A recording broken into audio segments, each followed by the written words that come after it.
comigo.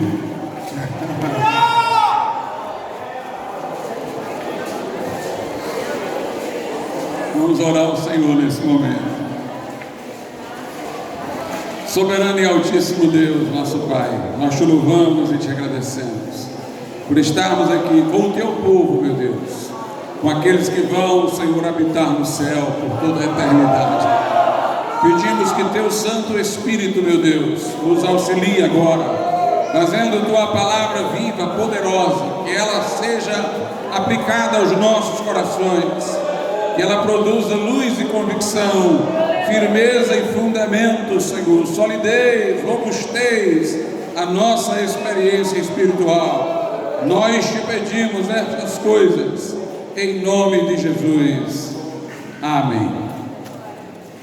Vamos abrir as nossas Bíblias na primeira epístola de João.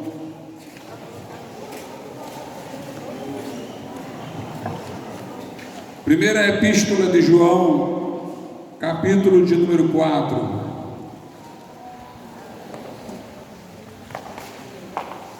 Primeira epístola de João, capítulo 4, onde nós iremos ler do versículo de número 1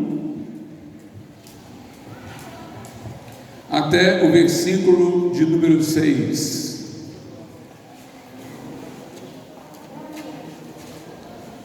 Diz assim: amados, não creais em todo espírito, mas provai se os espíritos são de Deus, porque já muitos falsos profetas se têm levantado no mundo. Nisto conhecereis o Espírito de Deus.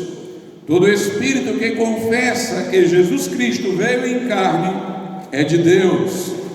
E todo espírito que não confessa que Jesus Cristo veio em carne não é de Deus, mas este é o espírito do anticristo, do qual já ouvistes que há de vir, e eis que está já no mundo. Filhinhos, sois de Deus, e já os tendes vencido, porque maior é o que está em vós do que o que está no mundo. Do mundo são, por isso falam do mundo, e o mundo os ouve. Nós somos de Deus. Aquele que conhece a Deus, ouve-nos. Aquele que não é de Deus, não nos ouve. Nisto conhecemos nós o Espírito da verdade e o Espírito do erro. Podeis assentar.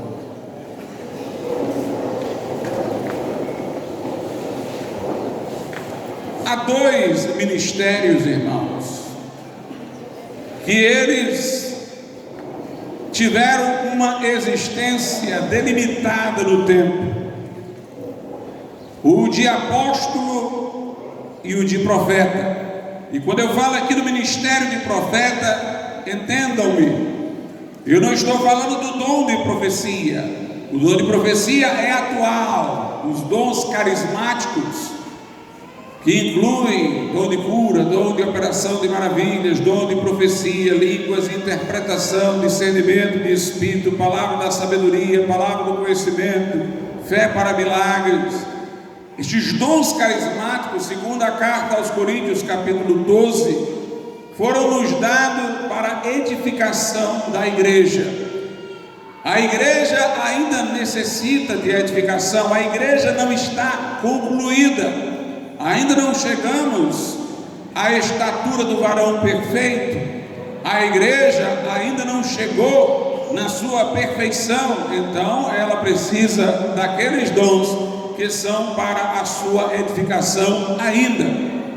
Mas apóstolos e profetas, que não são dons carismáticos como esses que mencionei, são dons ministeriais, eles são chamados em Efésios 2:20 de o fundamento da igreja. A igreja está edificada sobre o fundamento de apóstolos e de profetas. Um fundamento não é algo que, como uma edificação, se dá em contínuo até que algo esteja acabado. O fundamento é algo que se lança na base. E quando se vai construindo em cima do fundamento, a edificação prossegue. Mas o fundamento não é repetido, ele está lá na base. Então, apóstolos e profetas, esses dons ministeriais, eles são do fundamento da igreja, do alicerce, do princípio inicial da igreja. Isso não quer dizer que Deus tenha feito acabar o ministério apostólico e de profeta, como alguns supõem, porque um pretenso tempo de milagres se foi, porque Deus operava naquele tempo e agora quer operar menos. Nada disso. É porque simplesmente o objetivo desses dons foi cumprido. Nós não temos menos do que a igreja primitiva por não termos agora apóstolos e profetas, porque a função destes apóstolos e profetas, e aí profetas não são do Velho Testamento, são os do Novo, eles estão ligados ao princípio histórico da igreja.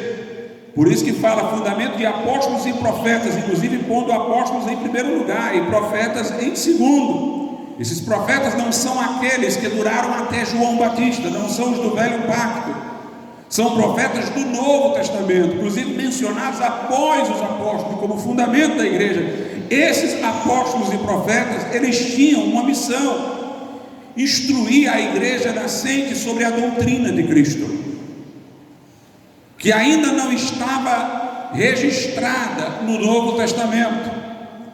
Os apóstolos conviveram com Jesus, ouviram dele e se tornaram órgãos da revelação. E daqui a pouco eu falo sobre os profetas, que vai na mesma direção por um outro caminho.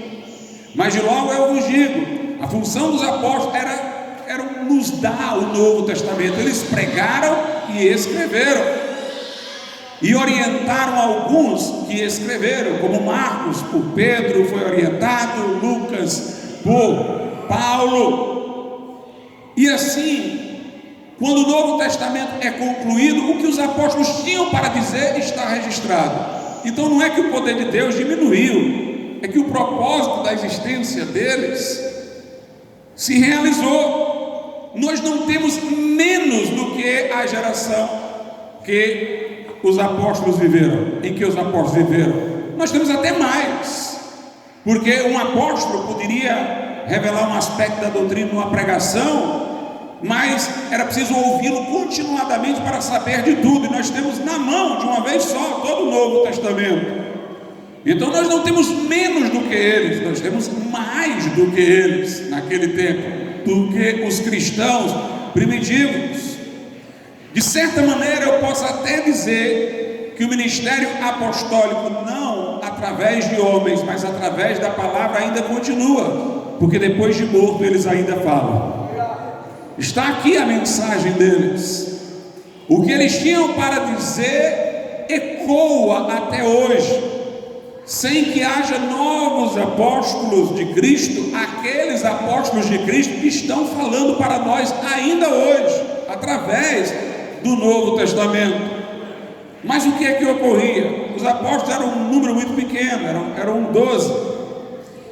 Como uma igreja crescente que se multiplicava, se espalhava, poderia ser atendida para a instrução doutrinária com apenas 12 homens? Obviamente existiam aqueles que eram por eles instruídos e que iam instruir a outros, mas para suprir aquela fase histórica, Deus levantou os profetas do Novo Testamento. Os apóstolos sabiam da doutrina de Cristo porque aprenderam diretamente com Jesus. O Espírito Santo veio a eles para lembrar o que eles tinham ouvido, para aprofundar o entendimento daquilo que eles tinham aprendido com Cristo.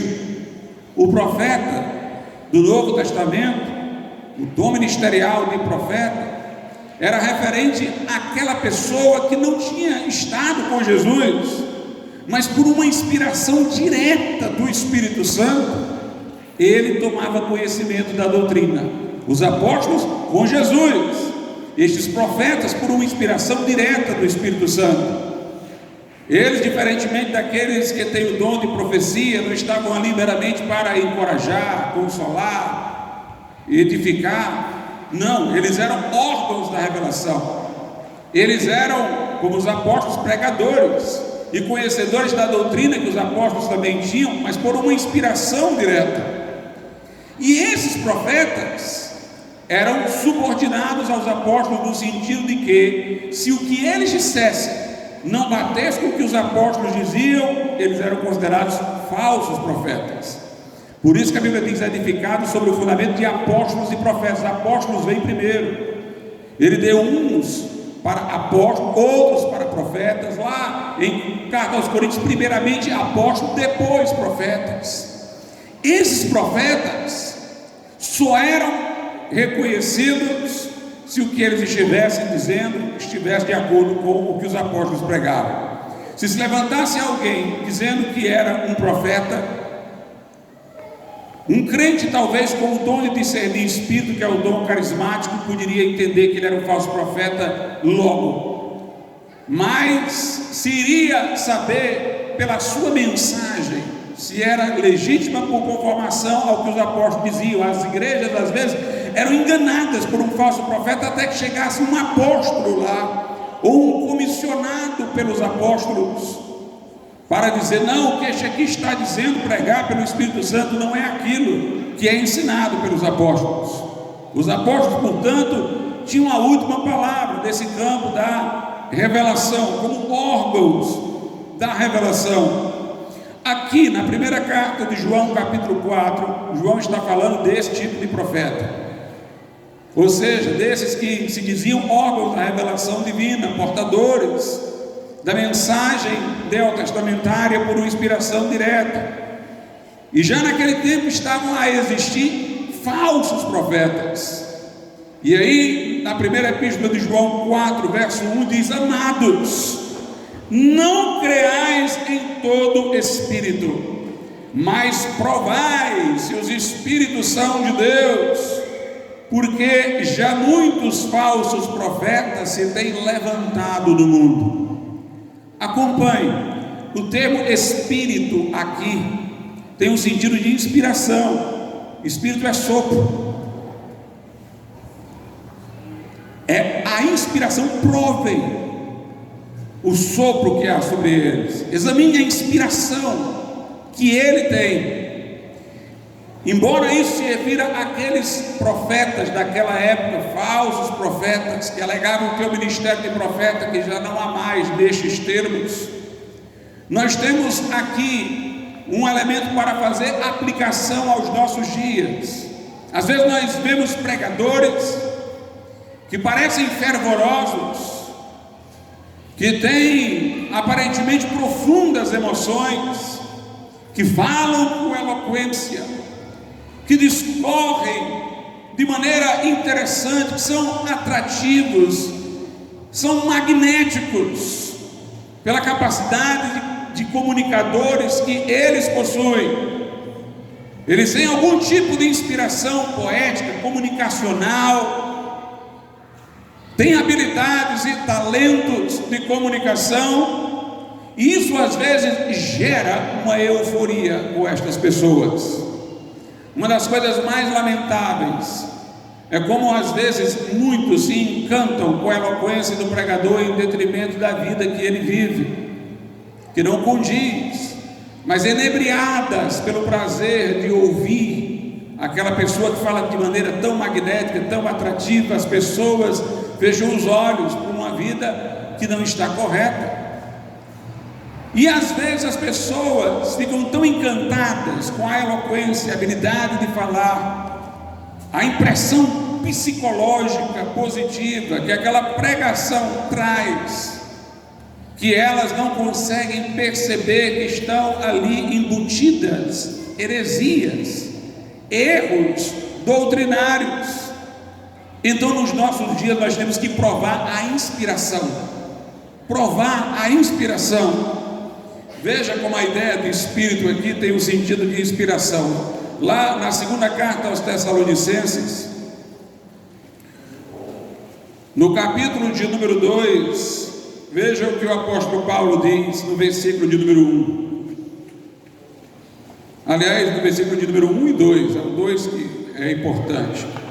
Segundo aos Tessalonicenses 2, 1 e 2, diz assim: ora, irmãos, rogamo-vos pela vinda de nosso Senhor Jesus Cristo e pela nossa reunião com Ele, que não vos movais facilmente do vosso entendimento, nem vos perturbeis, quer por espírito, quer por palavra, quer por epístola, como de nós, como se o dia do Senhor estivesse aqui.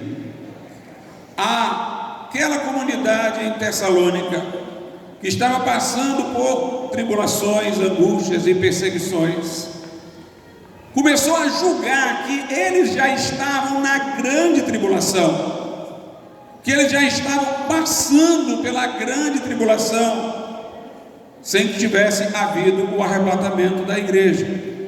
E o apóstolo diz que eles poderiam ter este equívoco por uma dessas três coisas. A primeira delas, ele diz assim, que não vos movais facilmente do vosso entendimento, que era de que a igreja tem que ser arrebatada primeiro, depois da tribulação, nem vos perturbeis, quer por espírito, ou seja, a primeira forma que ele supunha que eles pudessem ter sido enganados era por algum falso profeta que tivesse dito isso, por espírito. Não se deixe enganar por espírito. Esse espírito aqui é a inspiração, a mesma que aparece lá em 1 João 4:1, provai os espíritos.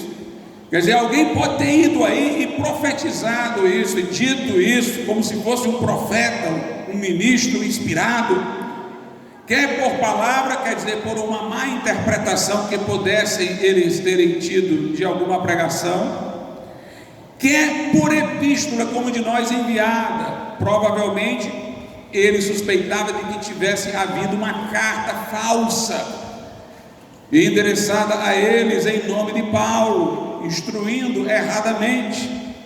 Então Paulo diz: olha, não se perturbem, não saiam do entendimento que vocês já receberam, seja por uma pregação que vocês ouviram, seja por uma carta que tenham recebido de nós que não foi de fato nós, seja por inspiração, por um espírito, por alguma pessoa que diz ter falado por inspiração. Então note, meus irmãos, já naquele tempo pessoas poderiam se impressionar com um falso profeta que falava bem, que falava de maneira mística, que falava de maneira convincente, que parecia um órgão da revelação, alguém sob a inspiração de Deus. Já naquele tempo, doutrinas poderiam ser deturpadas por estes falsos profetas. A senhora Ellen White, fundadora do Adventismo, era uma falsa profetisa. Inclusive os adventistas acreditam que suas profecias têm o mesmo valor que as escrituras. Eles, na prática, entendem que não apenas a Bíblia é regra de fé, mas as profecias, as visões, os sonhos, os escritos da senhora Ellen White, ela impressionava. E muitos falsos profetas têm aparecido, como Joseph Smith, do mormonismo, mas também dentro de igrejas evangélicas, pessoas que parecem pregar com eloquência, com inspiração, e a pessoa se encanta com o que está a ser dito, mas ali no meio vem um cavalo de Troia, vem uma heresia, vem uma distorção doutrinária. Então voltemos lá para a primeira epístola de João, capítulo 4. Diz então o versículo de número 1: amados, não creais em todo espírito, mas provai se os espíritos são de Deus, porque já muitos falsos profetas se têm levantado no mundo. Nisto conhecereis o Espírito de Deus. Todo espírito que confessa que Jesus Cristo veio em carne é de Deus. Naquele momento, a epístola de João tratava de uma questão específica. Os falsos profetas aqui mencionados eram os gnósticos.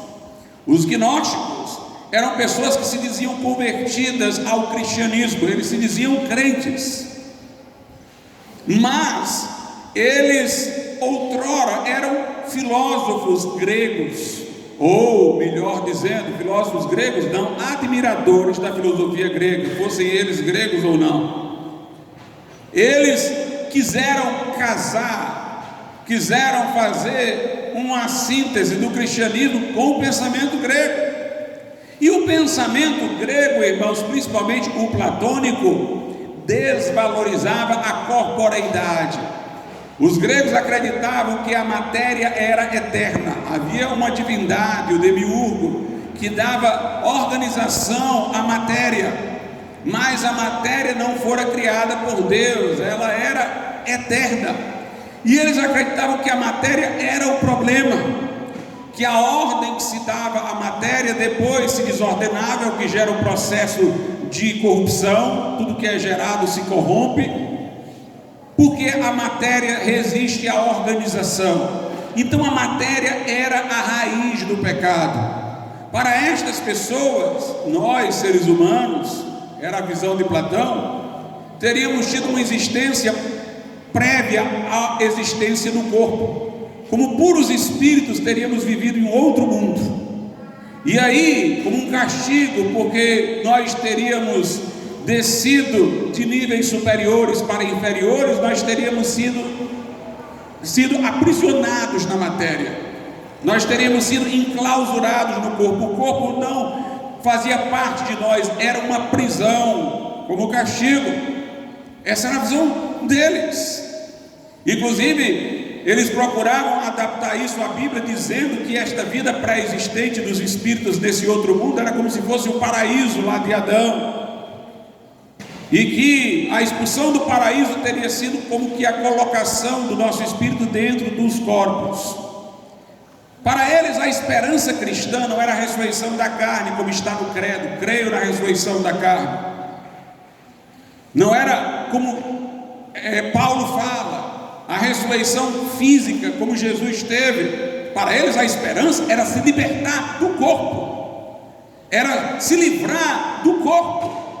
Então eles acreditavam que Jesus era um mestre espiritual que nos iluminava para que descobramos que o corpo não faz parte de nós, e para que nós pudéssemos nos libertar dessa condição corpórea e um dia sair do corpo e viver desencarnados num lugar feliz.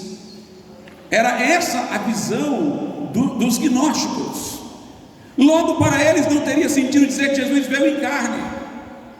Jesus para eles não era exatamente Deus, mas era um espírito superior, muito próximo de Deus, uma emanação divina. E Jesus Cristo não iria, nessa condição superior, ficar enclausurado dentro de um corpo. Então eles negavam a corporeidade de Jesus. Havia várias versões. Tinha uns que diziam que havia um Cristo, que era esse espírito pré-existente, que entrou no corpo de um filho de um carpinteiro, e na hora que o filho do carpinteiro foi crucificado, ele saiu. Foi só um uso temporário de corpo alheio. E uma grande parte dizia que o corpo de Jesus era um corpo figurado, não era um corpo real. Era como o corpo que aqueles anjos assumiam quando vinham aparecer aos seres humanos. Quando os anjos apareciam aos seres humanos, apareciam numa forma corporal, mas não era um corpo de verdade, era um corpo provisório, era um corpo assumido só para aquela aparição, naquele momento. Então eles diziam, Jesus tinha um corpo assim, um corpo de aparição, não era um corpo real, ele não poderia ter um corpo. E aqui João está dizendo, exatamente para repudiar os gnósticos: nisto conhecereis o Espírito de Deus. Todo espírito que confessa que Jesus Cristo veio em carne é de Deus. É de Deus. E todo espírito, versículo 3, que não confessa que Jesus veio em carne, não é de Deus, mas é o espírito do anticristo, do qual já ouvistes que há de vir, e eis que já está no mundo. Meus irmãos, confessar que Jesus veio em carne é importante por duas razões, por três. Primeiro, porque foi através de seu corpo que ele fez expiação pelos nossos pecados. A Bíblia diz que ele levou os nossos pecados em seu corpo ao madeiro. Foi através do fato de ele se fazer carne e habitar entre nós que ele pôde nos representar diante de Deus, fazendo-se homem como nós, para receber a sentença que era para nós, contra os nossos pecados. A Bíblia diz que o sangue de Jesus nos purifica de todo o pecado. Quando ele foi ferido do lado, saiu sangue e água. Jesus se fez homem e no seu corpo ele rasgou o véu. Ele expiou a culpa. Negar que ele veio em carne é negar a expiação dos nossos pecados. Mas tem um segundo sentido. Negar que ele veio em carne é também negar que a sua ressurreição tenha sido física. O fato de Jesus estar com um corpo ressurreto é a esperança da nossa ressurreição também. Se o cabeça ressuscitou, o corpo há de ressuscitar. Jesus, as primícias, ressuscitou, então nós também haveremos de ressuscitar. Mas tem uma terceira razão.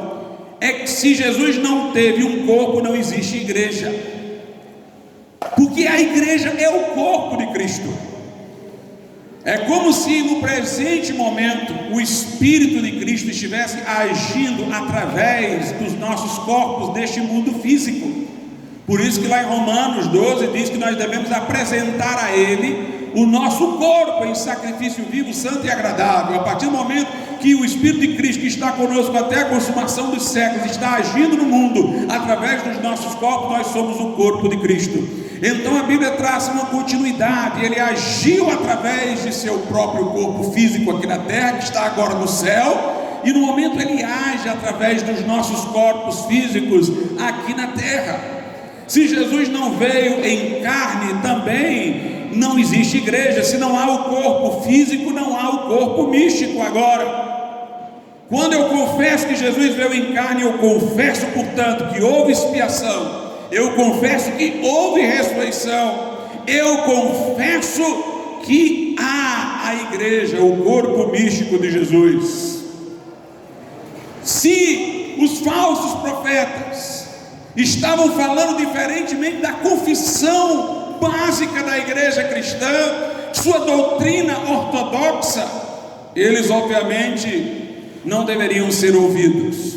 Nós temos uma outra passagem também aqui em João semelhante. Veja aí o que está escrito na primeira epístola de João, capítulo de número 2, a partir do verso de número 21. Diz assim: não vos escrevi porque não soubesseis a verdade. 1 João 2, 21. Não vos escrevi porque não soubesseis a verdade, mas porque a sabeis, e porque nenhuma mentira vem da verdade. Eu quero parar esse texto aqui para os irmãos entenderem. Ele está dizendo: eu sei, meus irmãos, que vocês sabem a verdade, vocês foram instruídos. O que eu quero que vocês saibam agora é que nenhuma mentira procede da verdade.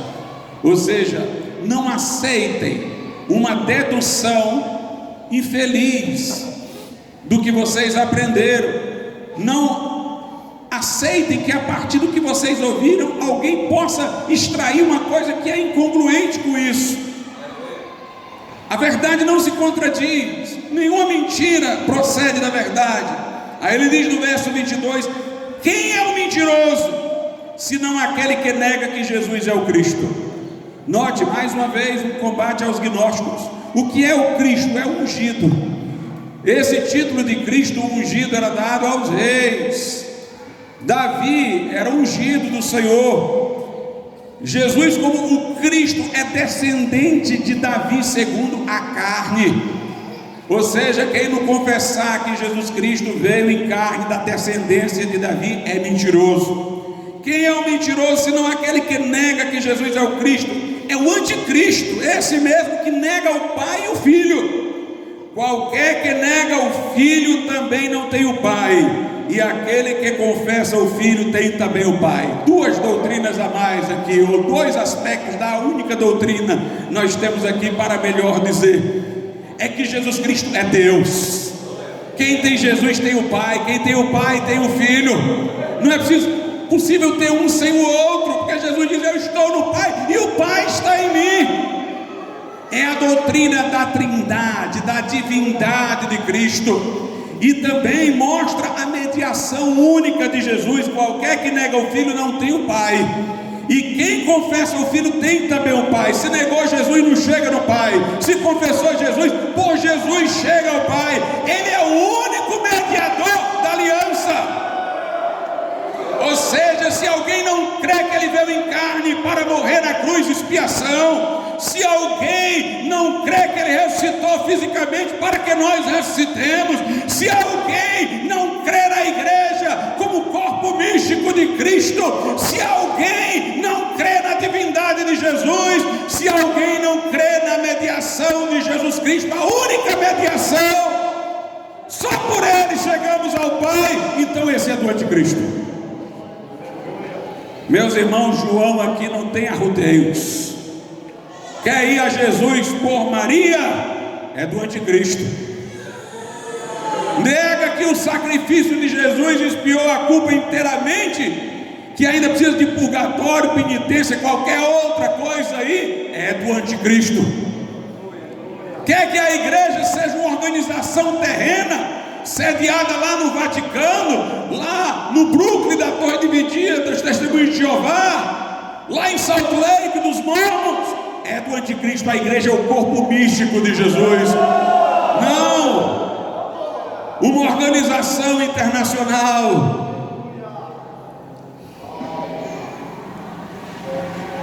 Não crê que Jesus é Deus, é do anticristo. É o que João está dizendo. Veja o versículo 24 agora, continuando a leitura de 1 João 2. Portanto, que desde o princípio ouvistes, permaneça em vós. Que coisa maravilhosa. João está dizendo, meus irmãos, é aquilo que vocês ouviram no começo. Permaneça naquilo que vocês ouviram no começo. A Igreja Católica tem uma doutrina que foi desenvolvida pelo cardeal Newman, chamada desenvolvimento do dogma. Ela diz, não, quando termina o Novo Testamento não está tudo pronto não, ainda vão surgir dogmas, está em desenvolvimento, os dogmas estão em desenvolvimento, mas João está dizendo aqui, permaneça naquilo que foi dito desde o princípio. Tem desenvolvimento de dogma não, irmãos, permaneça no que foi dito desde o princípio, permaneça. Eu quero aqui parar para dizer coisas importantes, porque tem católicos aí, conservadores, querendo ludibriar crentes. E chegou a hora de dar uma resposta à altura, irmãos, para essas pessoas.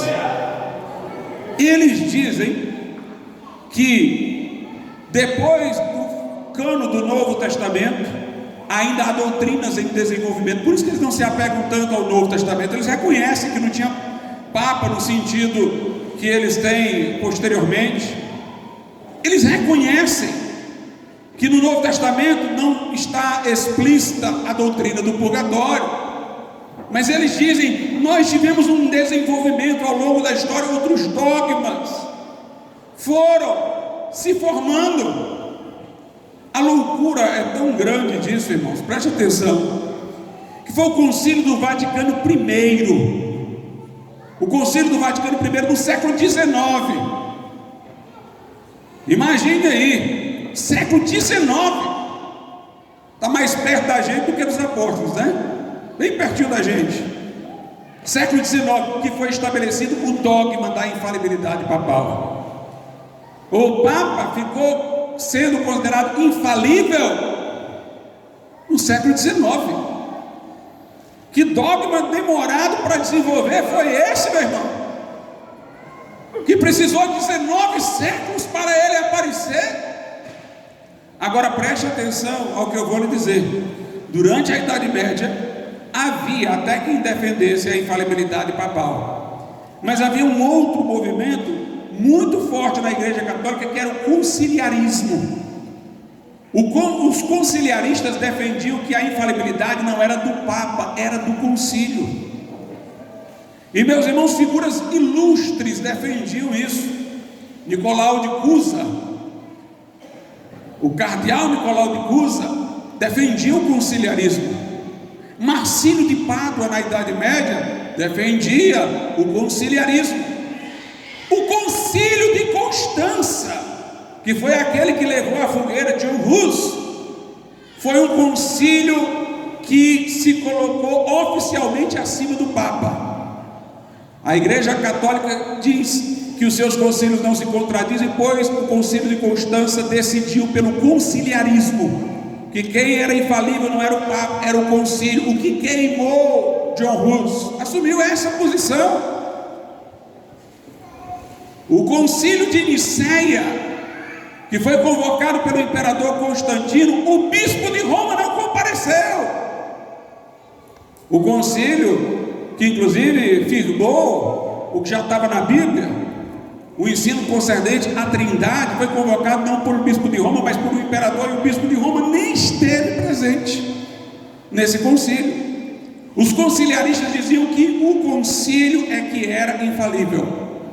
Quando houve o dogma da infalibilidade papal no século XIX, inúmeros padres saíram da Igreja Católica porque não aceitaram, porque diziam que aquilo não tinha precedente histórico, porque defendiam o conciliarismo. Depois desse concílio do Vaticano I, aí se estabeleceu o dogma da Imaculada Conceição de Maria. Irmãos, note, século XIX é que eles disseram que Maria nasceu sem pecado. Que dogma demorado foi esse para desenvolver? Santo Agostinho cria que Maria nasceu com a herança do pecado original. Ele, portanto, seria um herege se vivesse no século XIX, depois que foi decidido o dogma da Imaculada Conceição. Tomás de Aquino defendia que Maria nasceu sob os efeitos do pecado original. Santo Anselmo da Cantuária, da Idade Média, também disse que Maria foi concebida como qualquer homem, com as consequências do pecado. E agora este dogma era estabelecido: aqueles que eram santos no passado, se vivessem depois dessa decisão da Igreja Católica, seriam hereges. Que coisa estranha. Aí veio depois também do concílio do Vaticano I o dogma da Assunção de Maria aos céus. Tinha três visões. Uma dizia que Maria morreu em Éfeso. Até hoje, quando o pessoal visita Éfeso, mostram lá o lugar onde Maria viveu e morreu. Que eu também não digo que é verdade que tenha sido lá. Tinha uma posição que era daqueles que diziam que Maria morreu, ressuscitou e ascendeu aos céus, e a posição de que ela subiu viva. Com o estabelecimento do dogma da Imaculada Conceição, eles disseram: se Maria não tinha pecado, não tinha por que morrer, então subiu viva. Antes disso não tinha isso. Tudo isso, irmãos, depois do século XIX. Eu quero dizer uma coisa aqui. Sabe como é que a Igreja Católica ilude pessoas incautas, confunde até às vezes um crente? É que ela chega e diz: a igreja de vocês nasceu um dia desse, a igreja de vocês surgiu há pouco tempo, século XVI. Nossa igreja é que é antiga, é que tem tradição. A Igreja Católica não tem tradição nenhuma, irmãos. Que tradição é essa? Que os santos de uma época seriam hereges na outra. Quer ver uma igreja sem tradição? É a Igreja Católica. Quer ver uma igreja que é uma novidade? A Igreja Católica. Tem uma Igreja Católica em cada época. A Igreja Católica do século XIX tem a Imaculada Conceição de Maria, a infalibilidade papal, a Assunção de Maria. A do século XVIII não tinha. É a igreja mais nova que tem, porque ela se reinventa todo século. Ela é uma outra coisa todo século. Ela não tem tradição coisíssima nenhuma. É a igreja mais sem tradição que existe. É a igreja mais nova. Essa igreja católica que nós estamos vendo aqui é nova, ela começou há pouco tempo. Ela não é aquela igreja católica da Idade Média. Ela é que é a novidade, ela é que não tem tradição. A Reforma Protestante, ela surgiu exatamente sob a influência do renascentismo. O que foi o renascentismo? Um movimento de pessoas que queriam resgatar a cultura antiga. Eles disseram: a igreja católica nos afastou muito dos escritos do passado, escritos dos estoicos, dos filósofos gregos, ficou só com Aristóteles. Ela nos colocou longe das instituições romanas, do direito romano. Ela nos colocou ela nos colocou longe das informações do passado, da grande cultura clássica. E quando, meus irmãos, os renascentistas apareceram e disseram: vamos resgatar o passado, vamos buscar para ver como é que era o direito romano mesmo. E começaram a ver que o direito romano que a Igreja Católica estava ensinando não era o direito dos romanos, era uma adaptação. Que Aristóteles e os filósofos, como colocados pela Igreja Católica, não eram tal qual eles foram, mas tinham readaptações. Inclusive nesse período houve um renascentista chamado Lourenço Valla. Lourenço Valla, irmãos, foi um dos maiores desmascaradores do catolicismo. Inclusive o que ele fez, a Igreja Católica terminou por reconhecer que era verdade, porque não tinha como contestar. O Papa tinha inúmeros territórios pontifícios. Ele era como se fosse não apenas um líder espiritual, era um líder político. Ele tinha regiões de domínio político, baseado em um documento chamado Doação de Constantino, segundo o qual Constantino teria feito esse documento para dar ao Papa, ao bispo de Roma, aqueles territórios.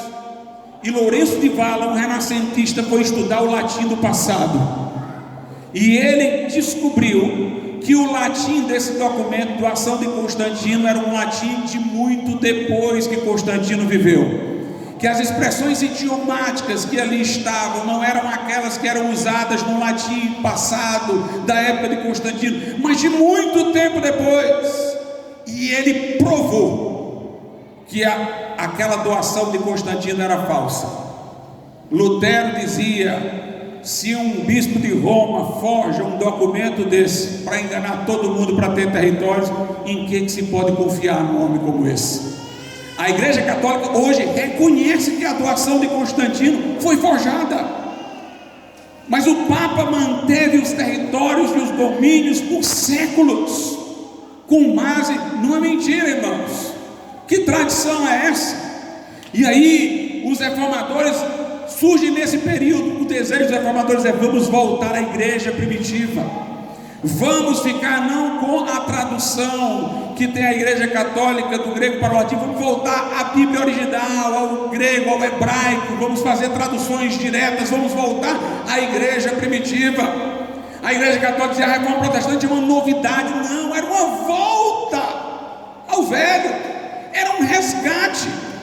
E os anabatistas, que sobreviveram na periferia da história, tinham muito mais preservação de suas tradições, que condiziam com a fé apostólica, de manutenção do legado, sempre diante dos inquisitores. Os inquisitores registravam isso nos documentos da Inquisição Católica, constam isso.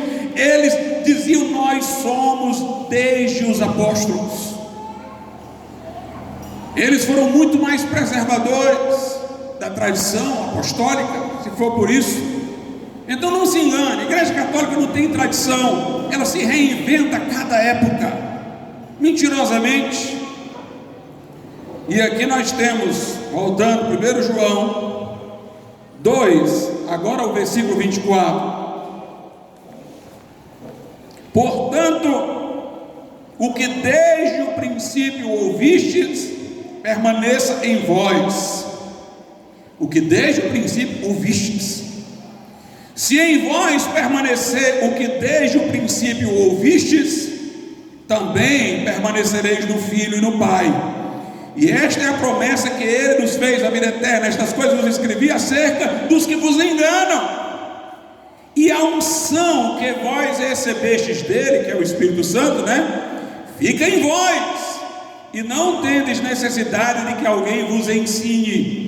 Mas como a sua unção vos ensina todas as coisas, e é verdadeira, e não é mentira, como ela vos ensinou, assim nele permanecereis. Alguém diz: pastor, então a gente não precisa da Bíblia, que está dizendo aqui que a unção que está em nós, do Espírito Santo, ensina todas as coisas? Precisamos. Note que parece até, se você interpretar que somos autônomos, parece até uma contradição do versículo 27 com o versículo 24, porque o 27 diz que nós temos a unção que nos ensina todas as coisas, mas o 24 fala daquilo que nós ouvimos desde o princípio. Então não foi ensinado pela unção dentro de nós, foi o que nós ouvimos de outro, os apóstolos. O que João está na verdade falando é o seguinte: olha, a unção do Espírito Santo, ela vai confirmar aquilo que nós ensinamos. Ela vai ensinar vocês através daquilo que vocês ouviram desde o princípio. Então o Espírito Santo nos ensina, mas ele nos ensina através da palavra. O que ele quer dizer é que a palavra que veio dos apóstolos veio do Espírito Santo, o mesmo Espírito Santo que está em nós, que vai reconhecer a palavra, que vai nos instruir. Então nós estamos vendo aqui, irmãos, que havia uma preocupação ortodoxa, havia uma preocupação com o credo, com a confissão de fé. Alguém diz: pastor, a Igreja Batista Nova de Moriá tem esse negócio de credo aí, e é tão rigorosa com respeito a isso. Outras igrejas também têm suas confissões de fé, os presbiterianos, a confissão de Westminster, mas nós somos rigorosos, irmãos, com as nossas confissões, porque a igreja primitiva foi com a confissão ortodoxa, confessar que Jesus veio em carne, confessar que Jesus é o Cristo. Se não estiver de acordo com as confissões, está errado. É a regra de fé básica, condizente com a palavra de Deus. Logo nós vemos, irmãos, que a Bíblia não tem nada sobre desenvolvimento de dogma. Novos dogmas vão surgir. Pelo contrário, nós temos que permanecer no princípio. O que a Bíblia diz é que haveria apostasia, é o contrário. A Bíblia não fala o dogma vai se desenvolver, a Bíblia fala nada além do que recebestes.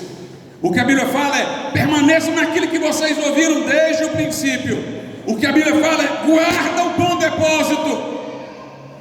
É isso que a Bíblia fala. O que ela fala que vai vir é apostasia. Muitos apostatarão da fé, dando ouvidos a espíritos enganadores e doutrina de demônio. O que a Igreja Católica chama de desenvolvimento do dogma, que não está na Bíblia, nós chamamos de apostasia, que a Bíblia diz que ia acontecer. É um afastamento, é uma apostasia. É interessante, irmãos, o que Aníbal Pereira dos Reis diz. Ele diz assim: a igreja romana é como um camaleão. Um camaleão, ele muda de cor de acordo com o lugar em que ele se encontra. E ele dizia o seguinte: a Igreja Católica, ela assume várias identidades para sempre manter a sua hegemonia. É só prestar atenção. A teologia da libertação não se desenvolveu na Europa, se desenvolveu aonde? Na América Latina. Porque era aqui na América Latina que tinha os movimentos marxistas, que tinha os movimentos do marxismo. Então a Igreja Romana aqui assumiu a versão do marxismo. Nos Estados Unidos, no século XX, o que é que crescia lá? Era o movimento pentecostal. Foi lá onde começou a renovação carismática católica para imitar os pentecostais. Note, ela vê o que está prosperando e ela vai lá e se transforma naquilo. Aqui os pentecostais estão crescendo, aqui nós vamos criar a renovação carismática. Aqui os marxistas é que estão fortes, dominando as universidades, vamos formar a teologia da libertação. Hoje em dia, o que é que está havendo lá na Europa? O secularismo, que envolve casamento gay e teologia de gênero. O que é que este Papa lá na Europa está defendendo? Abençoar casamento homossexual. E a Igreja Católica, irmãos, ela mantém uma ala conservadora para os conservadores. É como quem diz: você é conservador, tem isso aqui para você. O Papa fala de maneira ambígua para os conservadores poderem dizer: não, ele está falando isso e não aquilo. E aí tem a ala liberal, tem aqui teologia da libertação. Ela acomoda tudo lá dentro. O que ela quer é manter a sua hegemonia. É uma igreja que se adapta aos séculos, que está sempre na moda, que tem sempre a versão do que está na cultura secular. Mas nós não, irmãos, nós estamos na resistência, nós estamos na contramão. O marxismo surge, é herege para nós, é demoníaco. Surge uma heresia, estamos contra. Surge uma ideologia secularista, estamos contra. Nós não vamos nos adaptar, nós vamos na contramão deste mundo. Vamos na contramão deste mundo. É o que a Bíblia nos ensina. Vamos ver o que a Escritura diz em 2 Timóteo, capítulo de número 4, versículo de número 1. Eu quero lhes mostrar, irmãos, que o termo confissão na Bíblia tem um sentido muito forte, não um sentido fraco. Tem gente que diz o seguinte: olha, evangelizando, confessa que Jesus é o Salvador. A pessoa confessou, pronto, ele está salvo. Confessou. Na Bíblia, irmãos, confessar é se comprometer. Na Bíblia, confessar é se envolver. Confessar na Bíblia é estar disposto a morrer por aquilo que confessou. Os discípulos eram chamados de testemunhas. Testemunhas é quem fala alguma coisa. E da palavra que se traduzia por testemunha veio a palavra mártir, porque o crente é aquele que está disposto a morrer por aquilo que testemunha. 2 Timóteo 4,1 diz: conjuro-te, pois, diante de Deus e do Senhor Jesus Cristo, que há de julgar os vivos e os mortos na sua vida e no seu reino. Ao longo da carta de Paulo a Timóteo, Paulo compara o crente com um soldado. Sofre as aflições, saiu como um soldado. Lá no comecinho ele fala de soldado. E aqui quando ele diz conjuro-te diante de Deus, ele está querendo falar como se fosse um juramento militar. Eu chamo-te a um compromisso militar diante de Deus. Dá uma palavra aí de comprometimento. Confissão é isso. É uma palavra de comprometimento, que a Bíblia se serve de uma metáfora militar para você saber o grau em que você está envolvido com ela. Lá em 1 Timóteo, capítulo de número 6, veja o que a Bíblia diz a partir do versículo de número 12: milita a boa milícia da fé. Note, linguagem militar. Milita, é guerra. A boa milícia da fé. Toma posse da vida eterna, para a qual também foste chamados, tendo já feito, note, boa confissão diante de muitas testemunhas. Ele está dizendo aqui, ó, luta a milícia da fé, porque tu fizeste confissão diante de muitas testemunhas. Confissão é coisa séria da Bíblia. No versículo 13 diz assim: mando-te diante de Deus que todas as coisas vivificam, e de Cristo Jesus, que diante de Pôncio Pilatos deu testemunho de boa confissão. Jesus fez confissão da verdade diante de Pôncio Pilatos. Confissão, irmãos, na Bíblia é algo que envolve um comprometimento sério. Um comprometimento sério. Em 2 Timóteo 4,7, Paulo diz: combati o bom combate, acabei a carreira e guardei a fé. Fé aí tem um sentido de confissão, quer dizer, a minha confissão eu preservei, não adaptei, não mudei nada aquilo que confessava no princípio. Combati o bom combate, acabei a carreira e guardei a fé. A minha maior tristeza, irmãos, é quando eu vejo um crente que começa a sua vida ortodoxamente e ele vai tirando as defesas contra o mundo, vai sentindo dificuldade de manter sua fé diante de um cenário hostil, vai ficando silente numa situação para não ter problema, vai falando um discurso alternativo para poder não ter conflito, e quando chega no final, essa pessoa está dizendo: bem, aquilo que eu queria no começo não era exatamente daquele jeito, eu também era muito radical, eu não tinha sabedoria, mas agora eu já estou pensando de maneira mais lúcida, eu agora já tenho cabeça feita, eu agora não engulo mais qualquer coisa. Não, agora o que a Bíblia diz, eu vejo que a gente tem que contemporizar. Que tristeza, irmãos, que tristeza esse aí. Mas Paulo diz: combati o bom combate, acabei a carreira, guardei a fé. Falando aqui no popular, eu comecei fanático, irmão, e terminei fanático. É o que Paulo está dizendo. Entendido a palavra fanático não no sentido literal, mas no sentido em que usam contra nós quando somos diligentes por guardar a nossa fé. guardar a confissão. Veja, por exemplo, a importância da confissão em Hebreus, capítulo de número 4, versículo de número 14. Hebreus 4, versículo de número 14. Visto que temos um grande sumo sacerdote, Jesus Cristo, Jesus, Filho de Deus, que penetrou nos céus, retenhamos firmemente a nossa confissão. Ou seja, a nossa confissão está ligada ao fato de Jesus estar lá diante de Deus. Ou seja, Jesus está ali representando diante de Deus. Então, seja autêntico na sua confissão. Em Hebreus, capítulo de número 3, versículo 1. Pelo que, irmãos santos, participantes da vocação celestial, considerai a Jesus Cristo apóstolo e sumo sacerdote da nossa confissão. Ele leva a nossa confissão ao Pai. Lembra daquele versículo? Quem me confessar diante dos homens, eu confessarei diante de meu Pai. Veja como a confissão é num sentido forte.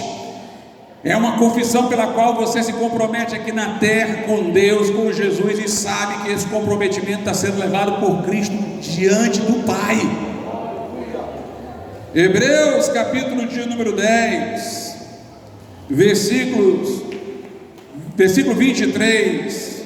Retenhamos firmes a confissão de nossa esperança, porque fiel é o que prometeu.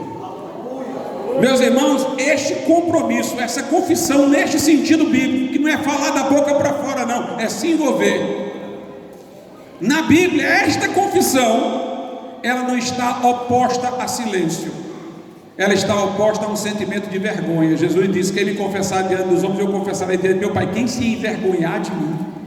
Vergonha é um sentimento constrangedor. Logo, a confissão envolve afeições, se ela é o contrário da vergonha. Confissão aqui quer dizer que eu não tenho vergonha, eu me exponho, que vem a pancada. Se o que não confessa é considerado aquele que se envergonha, é aquele que quer se adaptar. O que confessa é o que se expõe. Quando Paulo diz: eu não me envergonho do Evangelho, porque é o poder de Deus para a salvação de todo aquele que crê, ele está falando do que confessa.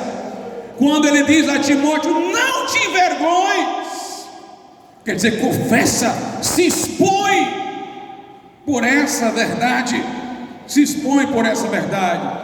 Em 1 Coríntios 2:3, a Bíblia diz que só pode fazer o homem esta confissão se for pelo Espírito Santo. Ninguém confessa que Jesus é o Senhor senão pelo Espírito Santo. Confessar aqui, como eu estou dizendo, não é falar da boca para fora, é a pessoa estar lá pronta para morrer por Jesus, como os discípulos no início fizeram, levados perante César, que queria ser reconhecido como Senhor. Eles diziam: só Jesus é o Senhor. Ia para os leões, iam para as feras, iam para fogueiras, iam para as cruzes, mas confessavam. Confessar a verdade dessa maneira só através do Espírito Santo de Deus. Portanto, se alguém não mantém uma confissão ortodoxa, não confessa que Jesus veio em carne, não confessa que Jesus é o Cristo, não confessa as verdades, João diz, é do anticristo. Mas vamos voltar para a primeira epístola de João novamente, capítulo 4.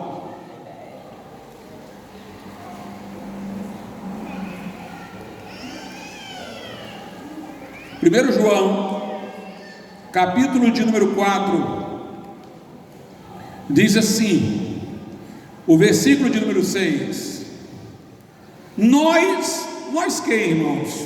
Os apóstolos. Daqui a pouco a gente vai ver que são os apóstolos. Nós somos de Deus, os apóstolos. Aquele que conhece a Deus, ouve-nos. Aquele que não é de Deus, não nos ouve. Nisto conheceremos nós o espírito da verdade e o espírito do erro. Então, o que João está dizendo é o seguinte: nós, os apóstolos, somos os órgãos da revelação. Se alguém aí diz que tem uma inspiração de Deus para falar coisas doutrinárias, então ele tem que nos ouvir, ele tem que estar de acordo com o que nós pregamos. Se não nos ouve, não é de Deus. Hoje, irmãos, nós não temos apóstolos, nós temos o que os apóstolos nos deixaram. Essa é a palavra apostólica, essa é a doutrina dos apóstolos. Para nós esse versículo serve de que maneira? Desta: se alguém fala de acordo com a Escritura, de acordo com a palavra apostólica, é de Deus. Se não falar de acordo com a palavra apostólica, de acordo com a Bíblia, não é de Deus. Agora vamos ver como aqui são os apóstolos, e vamos ver como os apóstolos agora são aquilo que está escrito para nós. 1 João capítulo 1, a partir do verso 1: o que era desde o princípio, o que vimos com os nossos olhos. Ele está falando de quem? Dos apóstolos. Quem foram aqueles que viram Jesus, estiveram com Jesus? Os apóstolos. Portanto, a primeira pessoa do plural aqui, nós, são os apóstolos. O que era desde o princípio, os apóstolos seguiram Jesus desde o começo do seu ministério. O que vimos com os nossos olhos, o que temos contemplado, e as nossas mãos tocaram da palavra da vida. Eles que estiveram com Jesus, eles que tocaram em Jesus, eles que andaram com Jesus. O nós, portanto, são os apóstolos. Aí ele diz: porque a vida foi manifestada